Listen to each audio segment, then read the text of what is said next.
In this video, I'm going to talk about the system design interview given at FAANG companies and how to approach it to land a $300,000 a year job. The system design interview opens with the interviewer asking you very simply to design a very complex application. For example, they might ask design a URL shortener service like Bitly, design an online bookstore like Amazon, design a chat application like WhatsApp or Slack, or design a ride-sharing service like Uber or Lyft. The first step in your approach is to define the requirements. A successful candidate will spend 10 to 12 minutes on this section.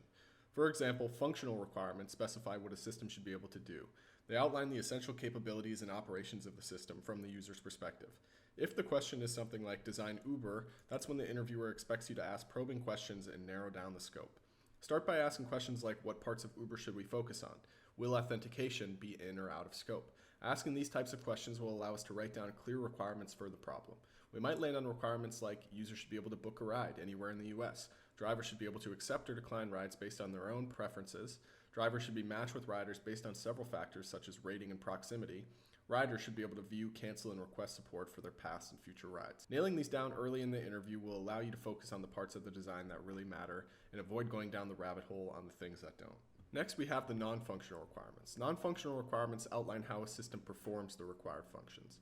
They include constraints and conditions such as availability, consistency, latency, throughput, and others. We might propose something along these lines and see if the interviewer is in alignment. The system should be highly available. The system should prioritize consistency to ensure that only one driver is assigned to the ride and other stateful operations work as expected. The system should have an ability to process high throughput of data quickly to maintain real-time tracking of the drivers. After we've defined our functional and non-functional requirements, it's time for back-of-the-envelope calculations. Let's think about the requests per second our app should be able to support. For example, for a URL shortener design, we can use powers of 10 to keep math simple. For example, if you have 50,000 daily active users, we can look at 5 times 10 to the 4th, and each makes around 10 requests a day. Just multiply to get 5 times 10 to the 5th requests per day. Then, since there are roughly 10 to the 5th seconds in a day, 5 times 10 to the 5th request divided by 10 to the 5th seconds equals around 5 requests per second. There's no need for more here. After the back of the envelope calculations, it's time for the API design. A successful candidate will spend 5 to 10 minutes on this section. Here's the deal on API design. Most people use REST for their APIs and focus on basic CRUD endpoints to show how their app works.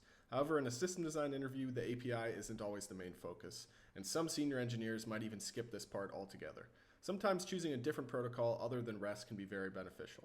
To really stand out, consider using options like gRPC, GraphQL, or a BFF backend for front-end layer that connects the clients to multiple microservices.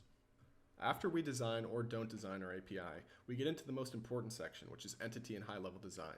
A successful candidate will spend 25 minutes on this section. We start by defining our key entities. Identify core entities that represent the essential data structures within your system. For Uber, key choices would be user, rider, driver, trips, payment history, and others. Describe the attributes and relationships of these entities, ensuring that they align with the system's functionality. Don't just drop some table names and call it a day. Describe how the entities relate to one another, using diagrams to show connections. This could include relationships like one-to-many or many-to-many. If your data is not relational and you are using Cassandra or DynamoDB, you must model your data according to your most frequent access patterns. Depending on the entities that you have chosen, you can make an informed decision about the database. Instead of choosing between families of databases like SQL or NoSQL, the modern approach is to just review 3 actual databases and learn the trade-offs between them. For example, we can look at MongoDB, Cassandra, and CockroachDB. MongoDB is a powerful document-oriented database. CassandраDB is all about massive scalability and fault tolerance, and CockroachDB is designed for global distribution and strong consistency. After we choose our database, we can talk about high-level design. Begin by sketching the overall architecture of the system. Include all major components such as databases, servers, external systems, and any third-party integrations. Discuss the flow of data and interactions between these components to ensure they align with the system's functional and non-functional requirements. Then we can talk about the component breakdown.